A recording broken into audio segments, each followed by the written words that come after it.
परंतु एक बात और है, पहले इसके कि उसने सेवकाई आरंभ की। 30 साल उसने जीवन जिया हमारे बीच में, 30 साल तक। और जब 30 साल तक उसने जीवन जिया, आप यकीन माने उससे पहले उसने कोई सेवकाई नहीं की थी। उसने बचपन देखा और बचपन में किस प्रकार एक व्यक्ति चलता है, वो हर एक चीज़ उसने अनुभव की। बचपन के बाद थोड़ा बड़ा होता, कैसे माँ बाप के अंडर में रहना, अधीन में रहना, वो सब चीज़ें उसने अपने जीवन में अनुभव की। जब उसके पास कुछ काम था, कारपेंटर का, बढ़ई का काम वो करते थे, उसको भी वो करते थे, और वहाँ पर भी वो पूरे काम में ईमानदार थे। अगर कोई गरीब उनके पास आए काम लेकर, तो उनके साथ ऐसा नहीं कि अगर नहीं थे उनके पास तो पैसे ऐसे ही दे दिया उन्होंने। मैं बिलीव करता हूँ उसका जीवन ये था, वो दया से भरा हुआ, प्रेम से भरा हुआ था। उसने कोई सेवकाई अभी तक आरंभ नहीं की थी। जब उसने बपतिस्मा लिया तब लिखा है, परमेश्वर का आकाश खुल गया, फिर परमेश्वर ने कहा, यह मेरा प्रिय पुत्र है जिससे मैं अति प्रसन्न हूँ। उसने अभी तक कोई सेवकाई नहीं की थी,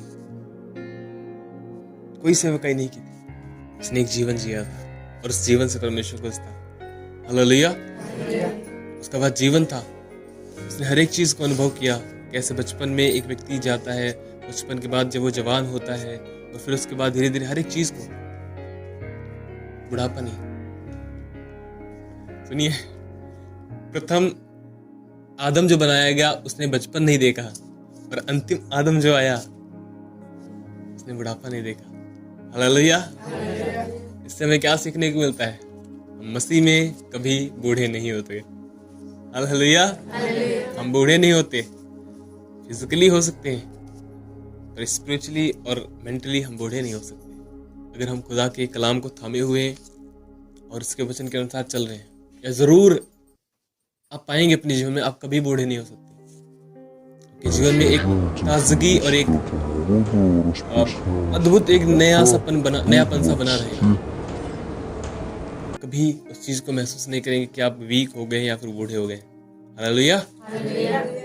30 साल तक प्रभु यीशु मसीह ने इस पृथ्वी के ऊपर जीवन जिया, और उस जीवन को देखकर परमेश्वर ने उससे कहा, मैं इससे प्रसन्न हूं, यह मेरा प्रिय पुत्र है।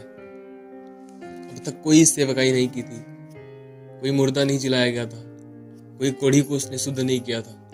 किसी को भी सुसमाचार सुनाने के द्वारा कोई भी व्यक्ति मसीह में अब तक प्रभु पर विश्वास करने वाला नहीं हुआ था, कुछ भी नहीं हुआ था उसका जीवन। इसलिए हमेशा याद रखें, जब भी हम कहते हैं जीवन में बढ़ना, हमारे लिए वो आदर्श है कि हम उस जीवन में बढ़ें जो जीवन उसने इस पृथ्वी के ऊपर बिताया 30 सालों तक। और उसके बाद उसने जब सेवकाई आरंभ की, तब भी उसने एक जीवन जिया, वह था परमेश्वर की सेवकाई के अनुसार, जैसा उसके लिए सेवकाई ठहराई गई थी, और उसने उस सेवकाई को पूरा किया। हालेलुया। और इसलिए परमेश्वर भी चाहता है कि जो कुछ हमें दिया गया है हम उसे भी पूरा करें, बीच में ना छोड़ें। पूरा करना है। हालेलुया। हम उसे बीच में ना छोड़ें, उसे हमने पूरा करना है। हालेलुया।